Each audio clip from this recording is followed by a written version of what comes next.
चलो तो मित्रों आज આપણે ભાગ 1 નું ચેપ્ટર નંબર 1 જોવાનું છે જેનું નામ છે રોગ અને તેની અટકાયત। મિત્રો એમપીએચડબલ્યુ અને સેનેટરી ઇન્સ્પેક્ટરના તમામ ચેપ્ટરો આ રીતે આપણી ચેનલમાં આવી જશે અને ટૂંક સમયમાં ચેપ્ટર આવતા જશે। જે રીતે અમે તમને કહ્યું હતું કે તમારા માટે ફ્રી બેન્ચ અમે લાવવા જઈ રહ્યા છીએ, તો આ ફ્રી બેન્ચના વિડીયો હવે શરૂ થઈ ગયા છે। તો એની સાથે જો અમે આટલી મહેનત કરી છે તો તમે પણ અમને એટલો સપોર્ટ દર્શાવો, બરાબર, કે અમને અમારી ચેનલને સબસ્ક્રાઈબ કરી દો અને વિડીયોને લાઇક કરી દો। બસ એટલું કરો એટલે નવા સારા વિડીયો આવતા જશે। ચાલો તો શરૂઆત કરી દઈએ કે રોગને મટાડવા કરતાં રોગની અટકાયત વધારે મહત્ત્વની છે, બરાબર। તો આવું કોણે કહ્યું છે? તો પોલ રસેલે કહ્યું છે।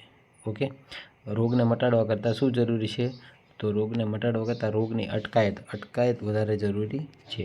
અને અટકાયત એટલે શું? તો મિત્રો યાદ રાખજો, પ્રિવેન્શન, અથવા પ્રિવેન્શન પૂછે તો પણ યાદ રાખવાનું છે, બરાબર। તો રોગને મટાડવા કરતાં પ્રિવેન્શન વધારે જરૂરી છે એવું પૂછે, બરાબર, તો પણ શું યાદ રાખવાનું છે? પોલ રસેલ, બરાબર। ઓકે, ત્યારબાદ આગળ જોઈએ।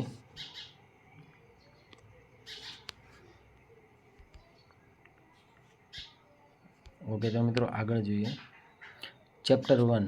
ઓકે, ડિસીઝ શબ્દનો અર્થ શું થાય છે? તો ડિસીઝ શબ્દનો જે અર્થ થાય છે એ આરામ વગરની જે સ્થિતિ હોય છે એને ડિસીઝ કહેવામાં આવે છે, બરાબર। આરામ વગરની જે સ્થિતિ હોય છે તેને શું કહેવામાં આવે છે? ડિસીઝ કહેવામાં આવે છે। ઓકે, ચલો આગળ જોઈએ।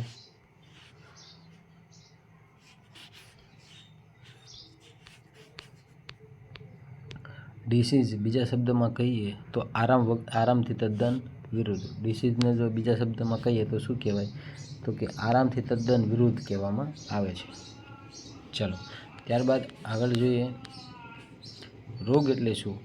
તો કે રોગ એટલે શારીરિક અથવા માનસિક વિકૃતિ। તો શારીરિક અથવા માનસિક વિકૃતિને શું કહેવાય છે? રોગ કહેવામાં આવે છે।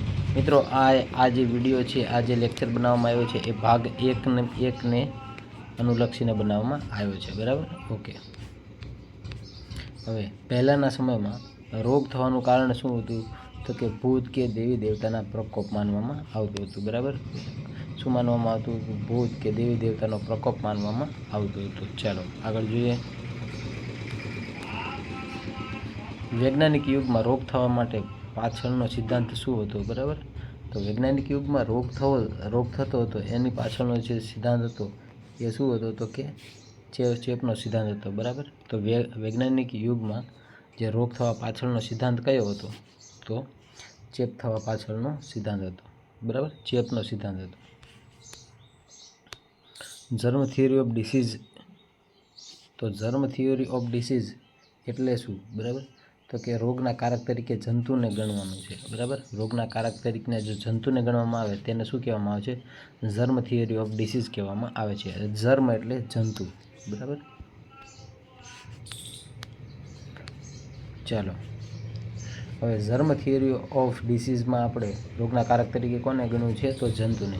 હવે 19મી અને 20મી સદીમાં માઇક્રોસ્કોપની શોધ થઈ અને તેના દ્વારા, બરાબર, સૂક્ષ્મ જીવાણુશાસ્ત્રની શોધ થઈ અને જર્મ થિયરીને જન્મ મળ્યો, બરાબર। અને અહીંયા બહારથી આ બુકની માહિતી છે ભાગ 1ની, અને આ માહિતી અમે બહારથી મૂકેલી છે।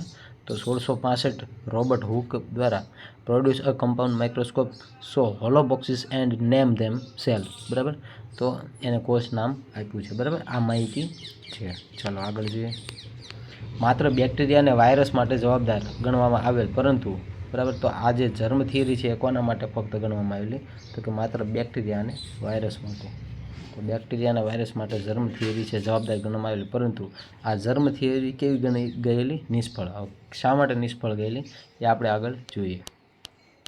ઓકે, તો જર્મ થિયરી એટલા માટે નિષ્ફળ ગઈ કારણ કે શા માટે? એક જ વાતાવરણમાં અમુક લોકોને જ રોગ થાય છે, અન્યને રોગ થતો નથી, બરાબર। એક જ વાતાવરણ હોય છે એમાં કેમ અન્યને જ રોગ થાય છે? એટલા માટે આ જે જર્મ થિયરી હતી એ ફેલ થાય છે, બરાબર, કે અલગ અલગ વાતાવરણ હોય, બરાબર। એક માણસ એ નામની જગ્યાએ રહેતો હોય, બરાબર, બીજો માણસ બી નામની જગ્યાએ રહેતો હોય, બરાબર। તો આપણે આને નથી ગણવાનો, ફક્ત એ નામની જે જગ્યાએ રહેતો હોય છે એ માણસ હોય છે અને એની સાથે બીજો પણ એ જ જગ્યાએ રહેતો હોય છે, તો અહીંયા એકને રોગ થાય છે અને બીજાને રોગ થતો નથી, તો અહીંયા શું જવાબદાર છે?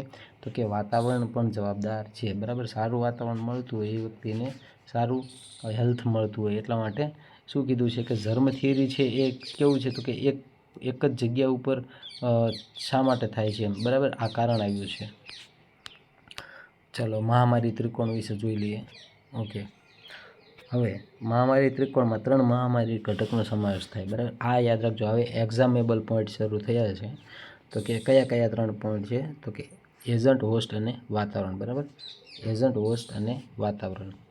રોગ થવાનું કારણ એજન્ટ, હોસ્ટ અને વાતાવરણની સમતુલા ન જળવાય ત્યારે શું થાય? તો કે રોગ થાય, બરાબર. ઓકે, આ મહામારી ત્રિકોણ છે. તો મહામારી ત્રિકોણમાં કઈ 3 વસ્તુનો સમાવેશ થાય? તો કે એજન્ટ, હોસ્ટ અને વાતાવરણ. મહામારી ત્રિકોણ. ઓકે, મહામારી ત્રિકોણ 3 મહામારી ઘટકનો સમાવેશ થાય છે, જે એજન્ટ, હોસ્ટ અને વાતાવરણ છે. હવે આ રોગ થવાનું કારણ એજન્ટ, હોસ્ટ અને વાતાવરણની જે સમતુલા છે એ જળવાતી નથી, બરાબર. આ યાદ રાખવાનું છે, બરાબર. અને એને શું કહેવામાં આવે છે? તો એને જ કહેવામાં આવે છે એપિડેમિયોલોજીકલ ટ્રાયડ, બરાબર, એટલે મહામારી ત્રિકોણ. હવે એમાં જે આપણે 3 અહીંયા જોયા, બરાબર, કે એજન્ટ, હોસ્ટ અને વાતાવરણ, આ ત્રણેયને આપણે અલગ અલગ ભણવાના છે. તો પહેલાં આપણે એજન્ટને ભણવાનું છે, બરાબર. તો હવે એજન્ટ વિશે વાત કરીએ નીચે, બરાબર. તો એજન્ટ વિશે શું માહિતી છે આપણે જોઈએ. એક્ઝામેબલ. તો કે એજન્ટ એટલે એને બીજું નામ શું છે? તો કે રોગકારક, બરાબર. એજન્ટનું બીજું નામ શું છે? તો રોગકારક. રોગકારક એટલે એજન્ટ જીવંત પણ હોય અને મૃત પણ હોય, અથવા અજીવિત પણ હોય, અથવા જડ અથવા ચેતન પણ હોય, એટલું યાદ રાખવાનું. ગમે તે રીતે પ્રશ્ન આવે, એજન્ટ જીવંત પણ હોય અને મૃત પણ હોય. હવે જીવંત પણ હોય અને મૃત પણ હોય એવું શા માટે કીધું? બરાબર. તો ચલો આગળ એનું પણ સમજણ આપી દઈએ. હવે જો મિત્રો, કારક છે ને, તમારા કારક કેટલા છે, બરાબર. તો એ કારકને યાદ રાખવા માટે આ ટ્રીક છે, બરાબર. તો આ ટ્રીક યાદ કરી લેજો. બાયો કે કલ નિકલ ન્યૂ કારકની હાજરી સોશિયલ, બરાબર. બાયો કે કલ નિકલ ન્યૂ કારકની હાજરી સોશિયલ. હવે આ જે રોગકારક છે એને યાદ આ રીતે તમે રાખશો એટલે યાદ રહી જશે, બરાબર. બાયો કે કલ નિકલ ન્યૂ કારકની હાજરી સોશિયલ. તો રોગકારક એટલે એજન્ટ જીવંત પણ હોય અને મૃત પણ હોય, બરાબર. તો જોઈએ હવે કયા કયા એજન્ટ છે. જો આ ટ્રીક છે, તમે આ ટ્રીકને અહીંયા યુઝ કરી શકો છો. બાયો કે કલ નિકલ, બરાબર. અહીંયા હું તમને જણાવી દઉં, બરાબર, કઈ રીતે આપણે કર્યું છે. તો આ બાયો કે આ નિકલ અને આ કલ નિકલ, બરાબર.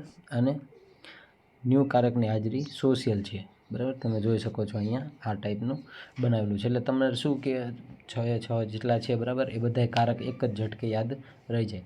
બાયો કે કલ નિકલ ન્યૂ કારકની હાજરી સોશિયલ છે, બરાબર. ચાલો આગળ જોઈએ. ઓકે, હવે મિત્રો આપણે જે રોગકારક છે, બરાબર, એના વિશે જોઈ લઈએ, બરાબર. એજન્ટ વિશે, રોગકારક એજન્ટ વિશે. એટલે ઓકે, રોગકારકનો એજન્ટ એટલે જીવંત પણ હોય અને મૃત પણ હોય. હવે એવું શા માટે કહ્યું કે અહીંયા જુઓ તમે, તો બાયોલોજિકલમાં જે જીવંત હોય છે, બેક્ટેરિયા છે, વાયરસ છે, ફૂગ છે, પ્રોટોઝોઆ વગેરે, આ બધા જીવંત છે.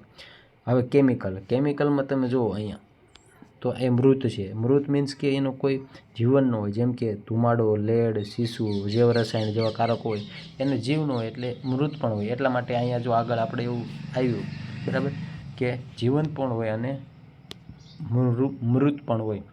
તો કારક તો ગમે તે પ્રકારના હોય, જીવંત હોય અને મૃત હોય. ચલો હવે જોઈએ. તો કે મેકેનિકલમાં કયા કયા આવશે? તો તમે જુઓ, લાંબા ગાળાના ઘર્ષણ હોય, બરાબર, અને દબાણ સામેના કારણે હાડકાં તૂટી જાય તો એ મેકેનિકલ કહેવાય. કેમિકલમાં ધુમાડો આવશે, બરાબર, અને સીસુ જેવા રાસાયણિક કારકો આવશે. અને બાયોલોજિકલમાં બેક્ટેરિયા, ફૂગ, વાયરસ આવશે. પછી આપણે જોઈએ ન્યુટ્રિયન્ટમાં કયા કયા આવશે? તો કે પ્રોટીન, વિટામિન, ચરબી, કાર્બોહાઈડ્રેટ ને એ વગેરે વગેરે આવશે, બરાબર, એટલે કે પોષક તત્વો. ત્યારબાદ આગળ જોઈએ, કારકની હાજરી, ગેરહાજરી અને હોર્મોન્સ, ન્યુટ્રિયન્ટ ને થાઇમિન ઉણપને કારણે. તો મિત્રો અહીંયા યાદ રાખજો, કારકની હાજરી, ગેરહાજરી વગેરેનો સમાવેશ કેમાં? બરાબર. તો જો હોર્મોન્સ છે અને થાઇમિનની ઉણપને કારણે જે રોગ થાય એ બધા કારકની હાજરી કે ગેરહાજરીમાં આવશે. અને સોશિયલમાં શું આવશે? બરાબર, તો સોશિયલની અંદર અહીંયા આ સોશિયલની અંદર શું આવશે? તો મિત્રો યાદ રાખજો, સોશિયલ છે એની અંદર તમારે યાદ રાખવાનું છે કે અહીંયા ચરબીવાળું નહીં આવે, પણ શું આવશે કે સોશિયલ એટલે સામાજિક, જેની અંદર કે માનો કે દારૂ હોય, બરાબર, અને ફાસ્ટ ફૂડ ખાવાની આદત હોય, ટેવ હોય, બરાબર, આ બધા દારૂ છે, બરાબર, સામાજિક અમુક દૂષણો જેમ કે માન્યતાઓ, અમુક ખોટી માન્યતાઓ હોય છે, એ બધી વસ્તુ કેની અંદર આવશે? તો સોશિયલ, સામાજિકની અંદર આવશે, બરાબર. હવે ત્યારબાદ ઓકે મિત્રો,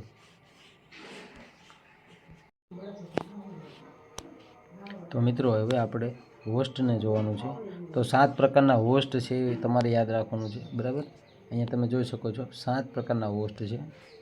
ઓકે, ત્યારબાદ જોઈએ કે હોસ્ટમાં શું શું વસ્તુ આવશે. તો 7 એ હોસ્ટ છે કયા? તો ઉંમર આવશે, જાતિ આવશે, ન્યુટ્રિશન આવશે, હેરિડિટી આવશે, ઓક્યુપેશનલ આવશે, કસ્ટમ અને હેબિટ, રીત રવાજો આવશે, અને હ્યુમન બિહેવિયર આવશે. તો આ 7 હોસ્ટ હતા. અને હવે જો ઉંમરની વાત કરીએ તો ઉંમરમાં શું આવશે? તો ઉંમરની અંદર માનો કે ઓરી છે એ બાળપણમાં, જો ઓરી છે એ બાળપણમાં થાય છે, બરાબર. અને ડાયાબિટીસ છે એ ક્યારે થાય છે? તો ડાયાબિટીસ છે પુખ્ત વયમાં થાય છે. અને મોતિયાબિંદુ છે વૃદ્ધા એટલે કે ઘડપણ આવે ત્યારે થાય છે, બરાબર. કે જે આપણે હોસ્ટ, જો એજન્ટ આપણે જોઈ લીધું આગળ, બરાબર, એજન્ટ. તો હવે આ હોસ્ટ છે. તો હોસ્ટની અંદર આપણે જોયું તો હોસ્ટમાં પહેલાં શું જોયું? તો કે 7 પ્રકારના હોસ્ટ છે. એમાં પહેલું શું છે? તો કે ઉંમર એક પ્રકારનો હોસ્ટ છે, બરાબર, એટલે યજમાન છે. તો ઉંમર, હવે ઉંમરમાં આપણે શું શું જોયું? તો કે ઉંમરમાં 3 પોઈન્ટ અહીંયા આપણે જોયા, જો તમે જોઈ શકો છો 3 પોઈન્ટ કયા કયા છે? તો કે ઓરી છે એ બાળપણમાં થાય છે, ડાયાબિટીસ છે પુખ્ત વયમાં થાય છે, અને મોતિયો છે એ ઘડપણમાં થાય છે. આ ઉંમર આધારિત હોસ્ટના પ્રકાર છે. ત્યારબાદ આગળ જોઈએ, પછી આપણે જોવાનું છે જાતિ, બરાબર. તો જાતિ, હવે મિત્રો જો જાતિની અંદર શું છે? તો મિત્રો જો જાતિ કઈ? એટલે જાતિ એટલે 2 જાતિ, અહીંયા એક પુરુષની જાતિ અને બીજી સ્ત્રીની જાતિ. તો સ્ત્રીમાં શું હોય? તો કે જો પોષણની ખામી થાય તો એનિમિયા થાય છે, બરાબર. અહીંયા તમને ક્લિયર કરી દો એટલે ચોખ્ખું બતાય કે પોષણની ખામીને કારણે સ્ત્રીમાં એનિમિયા થાય, અને પુરુષમાં શું થાય? તો કે હૃદય રોગના પ્રશ્નો ઊભા થાય, બરાબર. તો આ જાતિ આધારિત યજમાન હતો, બરાબર. આપણે પહેલો કયો જોયું? તો કે ઉંમરવાળું જોયું. ત્યારબાદ હવે આ બીજું છે એ જાતિ છે. ચલો હવે આગળ જોઈએ ત્રીજો હોસ્ટ. ઓકે, તો ત્રીજા નંબરનો હોસ્ટ છે એ ન્યુટ્રિશન છે. તો ન્યુટ્રિશન વિશે જોઈએ તો ન્યુટ્રિશનની અંદર ખાસ યાદ રાખવાનું છે કે જો પોષણને ઉણપ, બરાબર, અહીંયા પોષણની ઉણપને કારણે અમુક રોગો થાય, જેવા કે લોહ તત્વ છે એના કારણે શું થાય? તો કે એનિમિયા થાય. વિટામિન ડીની ઉણપથી શું થાય? તો કે સુક્તાન થાય. અને અહીંયા થોડું પાતળું કરી નાખીએ, ઓકે, એટલે રાઉન્ડ કરવામાં મજા આવી જાય, બરાબર. ચલો, પોષણની ઉણપને કારણે શું થાય? પોષણની ઉણપને કારણે અલગ અલગ રોગો થાય, જેમ કે લોહ તત્વની ઉણપને કારણે એનિમિયા થાય, વિટામિનની ઉણપથી સુક્તાન થાય. કયું વિટામિન? તો કે વિટામિન ડી, બરાબર. અને વિટામિન એની ઉણપથી તો કે જે રતાંતળાપણું છે, બરાબર, અહીંયા રતાંતળાપણું એ થાય છે. અને ખોરાક જો આપણે વધુ ચરબીવાળો ખોરાક લઈએ તો મેદસ્વીતા થાય, બરાબર. તો આ ક્લિયર છે, બરાબર. આપણે 3 હોસ્ટ જોયા, કયા? તો કે ઉંમર, જાતિ, અને આપણું ત્રીજું છે ન્યુટ્રિશન, બરાબર. ઓકે, ચલો હવે આગળ જોઈએ. ઓકે, તો આગળ છે હેરિડિટી. તો હેરિડિટી વિશે જોઈએ. ઓકે, હેરિડિટી એટલે શું? હું તમને કહી દઉં. હેરિડિટી એટલે માનો કે એક બાળક છે, બરાબર. હવે આ માનો કે અહીંયા એક આ બાળક છે. હવે બાળકના જ્યારે મેરેજ થાય છે, બરાબર, ઓકે, તો બાળકની અંદર અમુક નેગેટિવિટી હોય, અમુક રોગ હોય, તો એ એના પુત્રમાં આવે, બરાબર. એના જે પુત્રમાં આવે એને શું કહેવાય? તો કે એને હેરિડિટી મળી કહેવાય. હેરિડિટી મીન્સ કે વારસો, બરાબર. વારસામાં અમુક જે રોગ થાય છે એને હેરિડિટી કહેવાય. ઓકે, તો અમુક રોગો છે એ હેરિડિટીને કારણે મળતા હોય છે. હવે એવા કયા રોગ છે જે હેરિડિટીને કારણે મળે છે, એટલે કે વારસાગત મળે છે, બરાબર. અને એને બીજો એક શબ્દમાં કહીએ તો આનુવંશિક કહેવાય. હું ક્લિયર કરી દઉં એટલે તમને એકદમ આ પ્રશ્ન શોર્ટ આઉટ થઈ જાય. આનુવંશિક.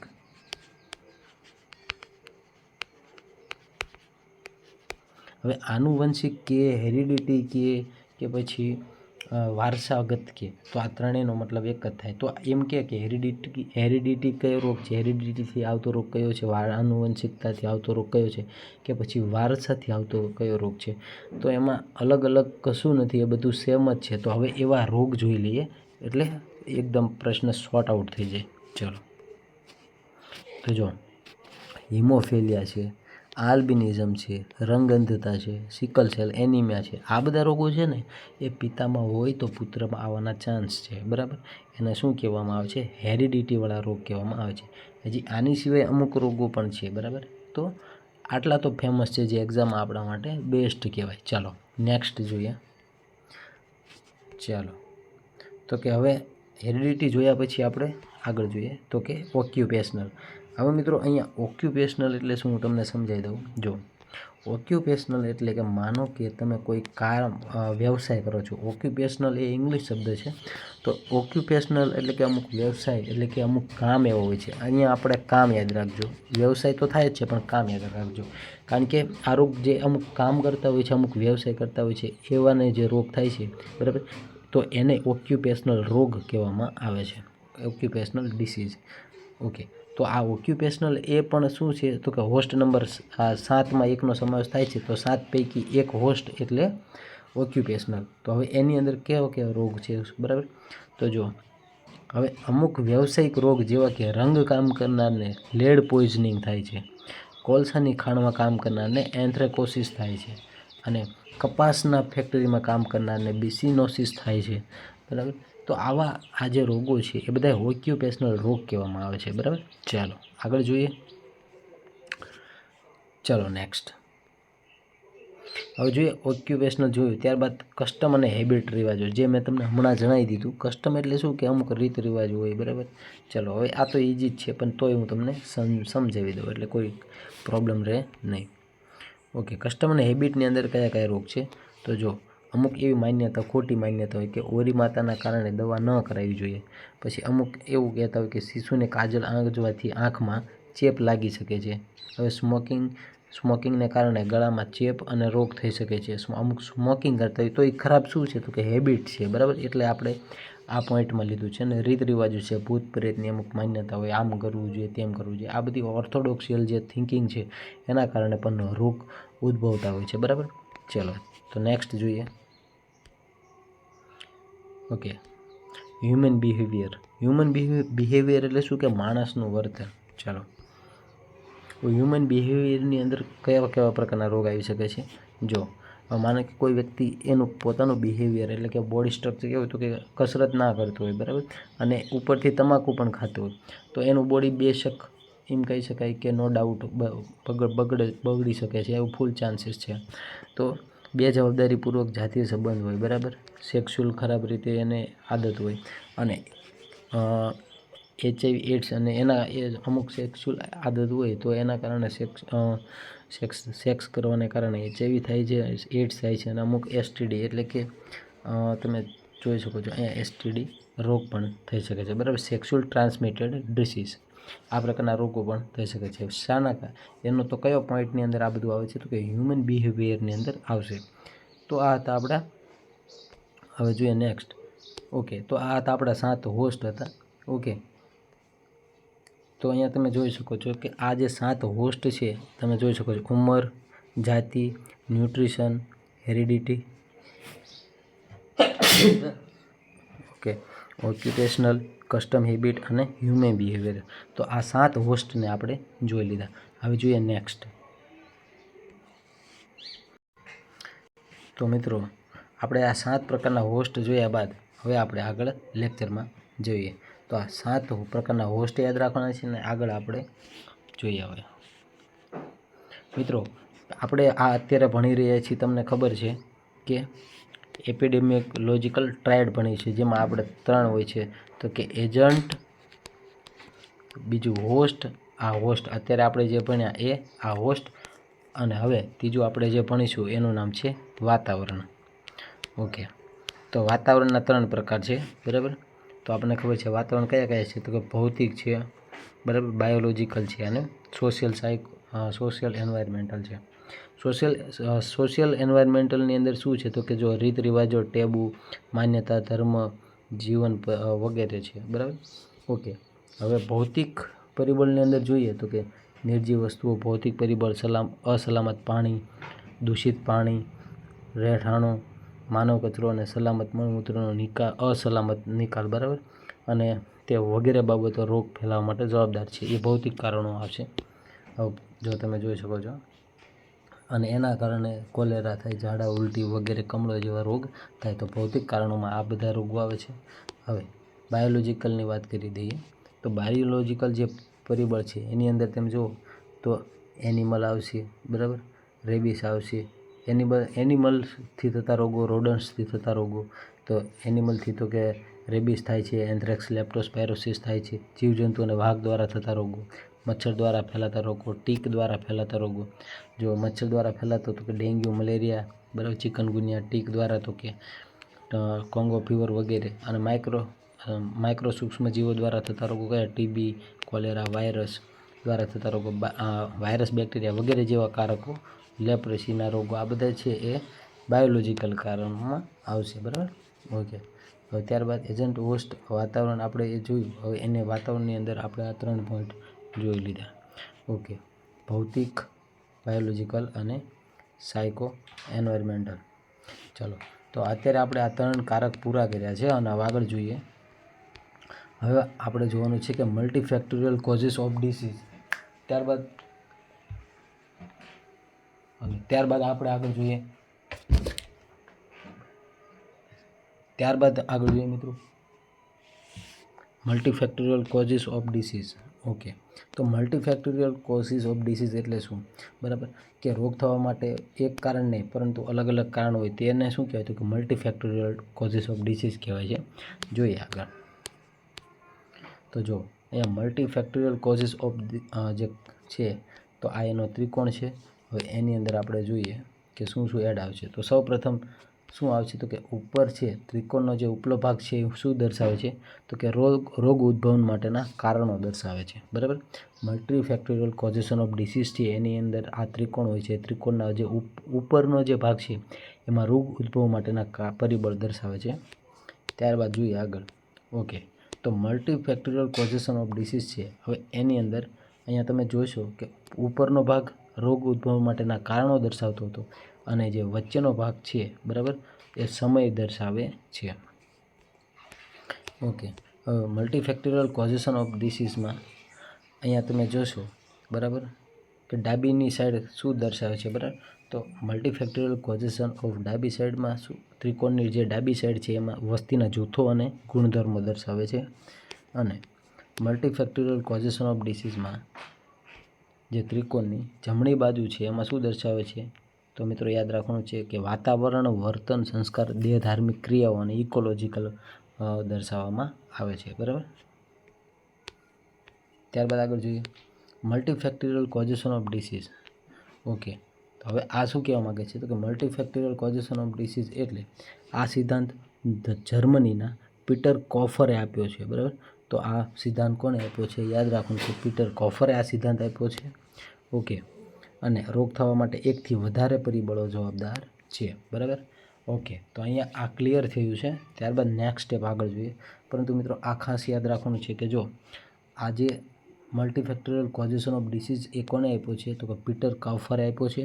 અને રોગ થવા પાછળના છે એ અનેક કારણો છે, બરાબર. એ કારણો કોને આપ્યા છે એમ પૂછે તો પણ યાદ રાખવાનું છે પીટર કોફરે આપ્યું છે.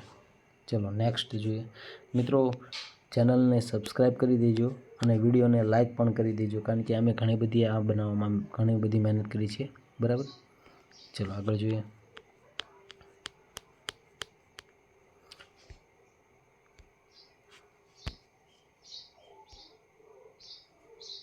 ઓકે, તો મલ્ટીફેક્ટોરિયલ કોઝેશન ઓફ ડિસીઝમાં ઓકે, તો આ સિદ્ધાંત જર્મનીના પીટર કોફરે આપ્યો છે.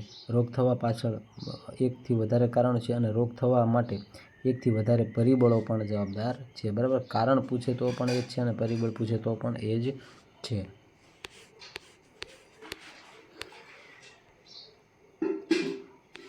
ચલો હવે મિત્રો અહીંયા જોવાનું છે ઓકે મલ્ટીફેક્ટોરિયલ કોઝેશન ઓફ ડિસીઝ છે એમાં તમે જુઓ કે તેઓ એજન્ટ કારક શબ્દની જગ્યાએ પોઝિટિવ શબ્દ વાપર્યો છે બરાબર. તો એજન્ટ કારકની જગ્યાએ કયો શબ્દ વાપર્યો છે તો પોઝિટિવ શબ્દ વાપર્યો છે. પીટર કોફરના આધુનિક રોગનો સમાવેશ આપતી નથી બરાબર. તો પીટર કોફર છે એ આધુનિક રોગો છે એનો સમાવેશ આપતો નથી, જેવા કે કેન્સર, ડાયાબિટીસ અને હાઇપર ટેન્શન બરાબર. તમે જોઈ શકો છો કેન્સર, ડાયાબિટીસ અને હાઇપરટેન્શન જેવા રોગો છે એનો સમાવેશ આ મલ્ટીફેક્ટોરિયલ કોઝેશન ઓફ ડિસીઝમાં સમાવેશ થતો નથી બરાબર. ચલો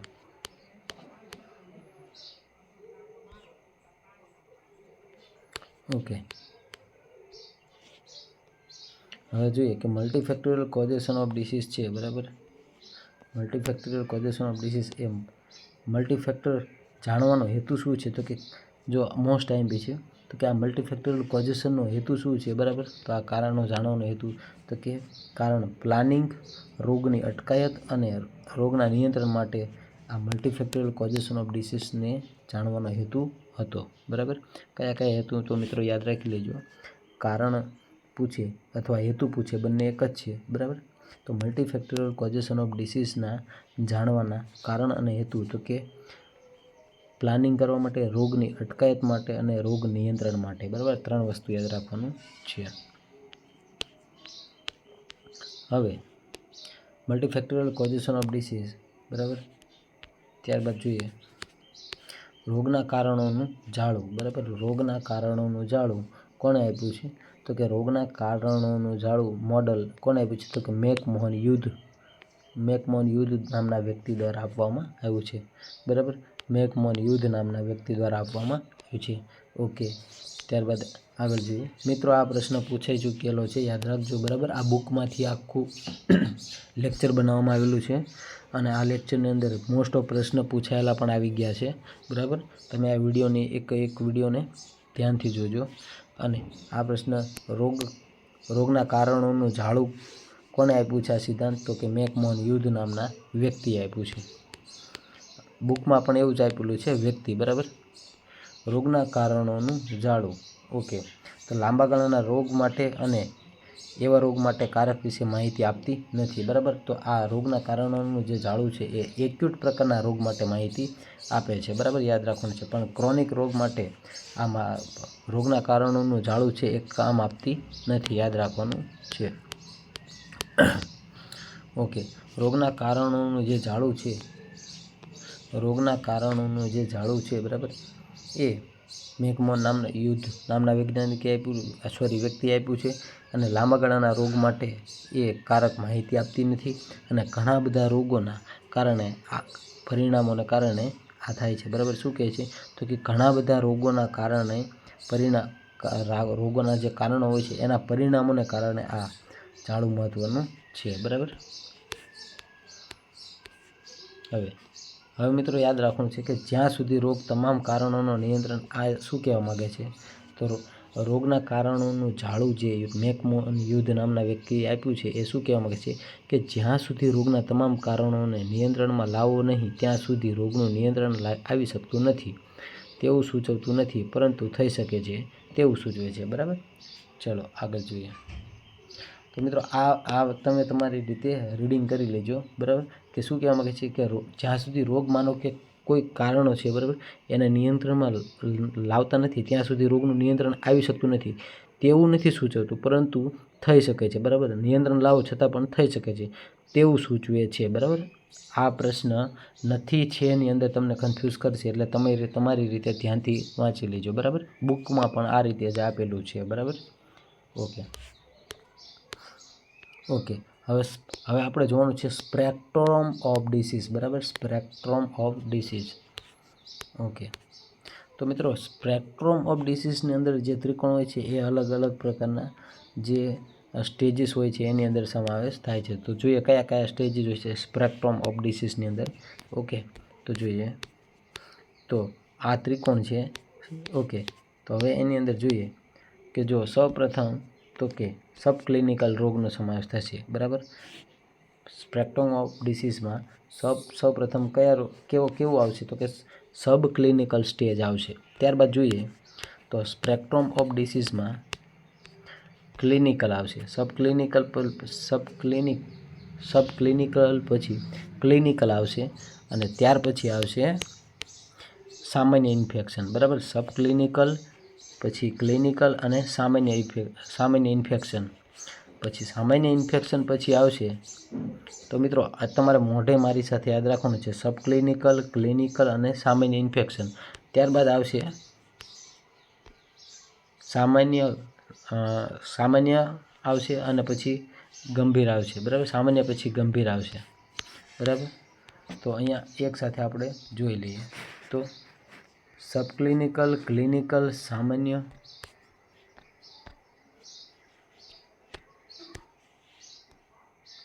ગંભીર, મરણતોલ અને મૃત્યુ. તો સ્પેક્ટ્રમ ઓફ ડિસીઝની અંદર આ બધા એક સાથે હવે તમે જોઈ શકો છો, બરાબર. તો કે સ્પેક્ટ્રમ ઓફ ડિસીઝની અંદર સબ ક્લિનિકલ, ક્લિનિકલ, સામાન્ય, ગંભીર, મરણતોલ અને મૃત્યુ આ રીતે લાઇન બાય લાઇન આવશે. તો એમ પૂછે કે સ્પેક્ટ્રમ ઓફ ડિસીઝમાં, બરાબર, ઉપલા બિંદુ ઉપર કયું આવશે? તો સબ ક્લિનિકલ અને સૌથી નીચલા બિંદુ ઉપર કયું આવશે? તો મૃત્યુ આવશે, બરાબર.